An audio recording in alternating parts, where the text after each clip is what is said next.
Welcome to a sea day on Royal Caribbean's beautiful Anthem of the Seas. The weather in the Bay of Biscay was pretty grim. So today would consist of indoor activities and lots of food. And I decided to go for one of the last Jamie's Italian restaurants for lunch.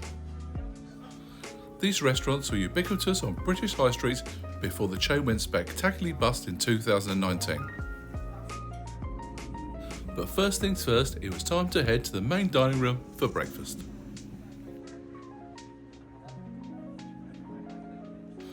And there was a good selection of both hot and cold items available.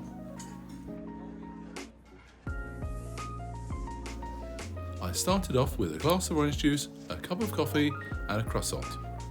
Then one of the waiters picked up a guitar to entertain the guests while they were waiting for their breakfast.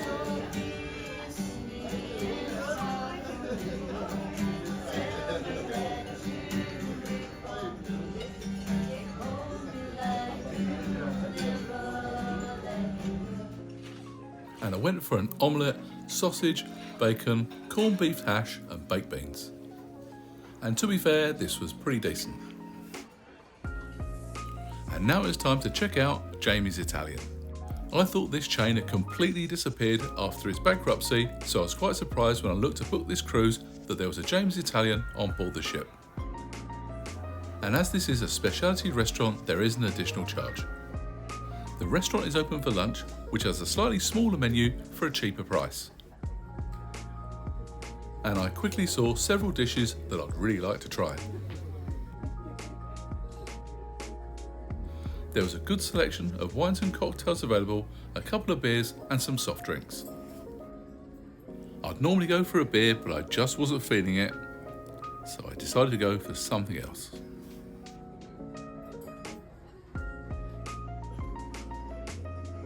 Which was surprisingly a glass of iced water and a can of San Pellegrino lemon. For starters, my other half went for the cured meat plank, which was a huge amount of food, but of course I decided just to help out a little.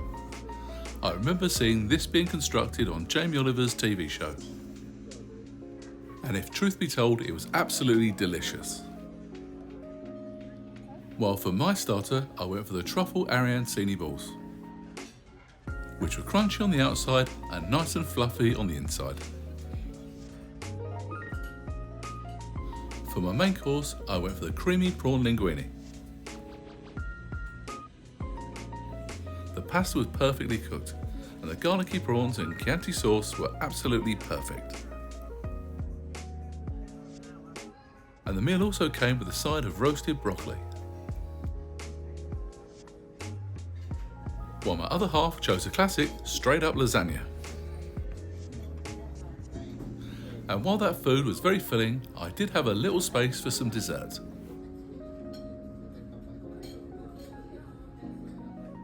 For my dessert, I went back to my youth and had a banana split.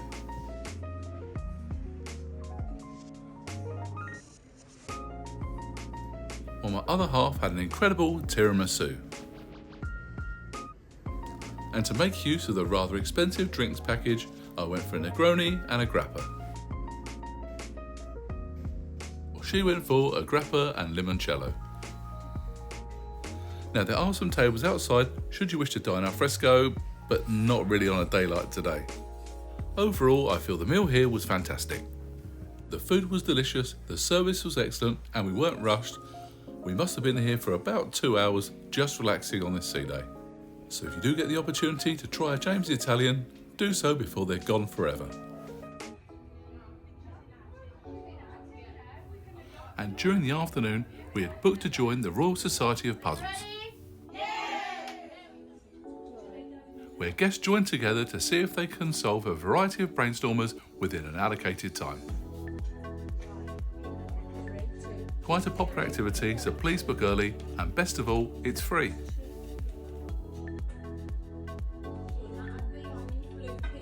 We had paired up with a large group of friends who left us alone to open as many of the boxes as we could, which in all honesty was around half of them. Looking back on it, it was really quite amusing. as we just kept opening box after box, and I'm not really sure they knew what was happening. And while the crew member said that I was free to record in there, they did ask me not to reveal the secrets.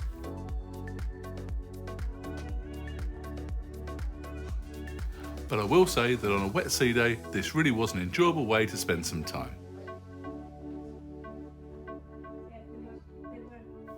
And as the deadline approached, teamwork really did make the dream work, and we solved the final puzzle and got the brass coin. All that puzzle solving had really worked up an appetite, and tonight I was headed to the main dining room, Silk. As it was the final night on board the ship, we were given the Bon Voyage menu. And of course, feel free to pause the video if you'd like to study it further. And overall, the food in the main dining room had been a little bit hit and miss, but I was hoping for a great experience this evening. As usual, the service was efficient and the bread service came out quickly. For my starter, I went for the mysteriously named seafood cake.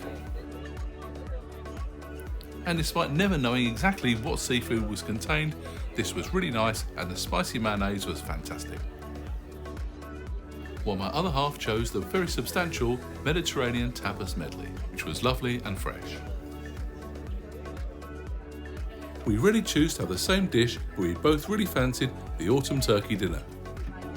If not cooked properly, turkey can be dry, but here it was nice and moist. And for my dessert, I went along with the chef's recommendation and had the crema catalana, which I thoroughly enjoyed.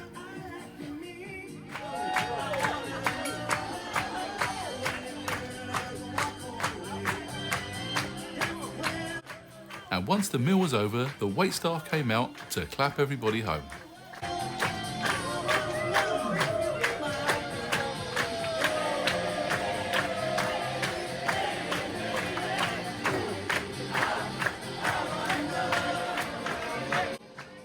I wonder how they work out which one of them gets to dress up like a chicken. And while sometimes the food wasn't quite as good as I expected, the waitstaff did a really good job.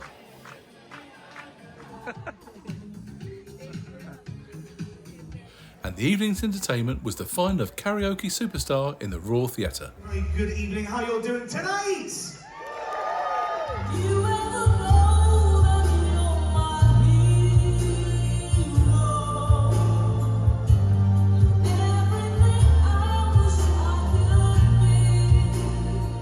I enter the stage, so I understand. First of all, the song choice, one of my favorite songs of all time from the diva herself, Miss Bette Midler.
Honestly, all three were absolutely incredible. Honestly, I do not envy our judges at all tonight. It's been a very, very, very tough job for them. You have chosen to be our karaoke superstar of this cruise is... Sophie!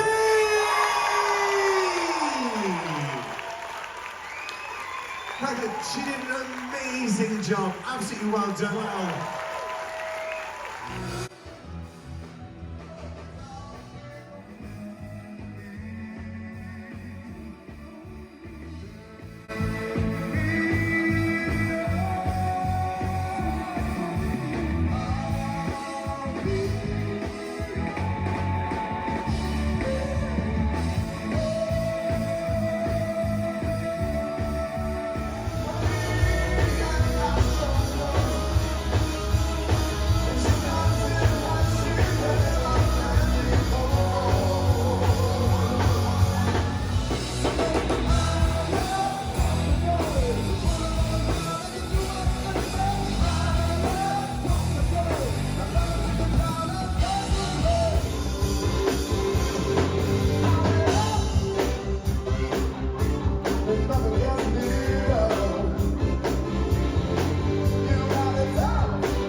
finished off the evening back in Sorrento's having more Italian food. I do like a couple of slices of late night pizza. If you've enjoyed this video, please give it a thumbs up, and if you haven't done so already, please consider subscribing with the notification bell on. I'll have many more travel videos to come.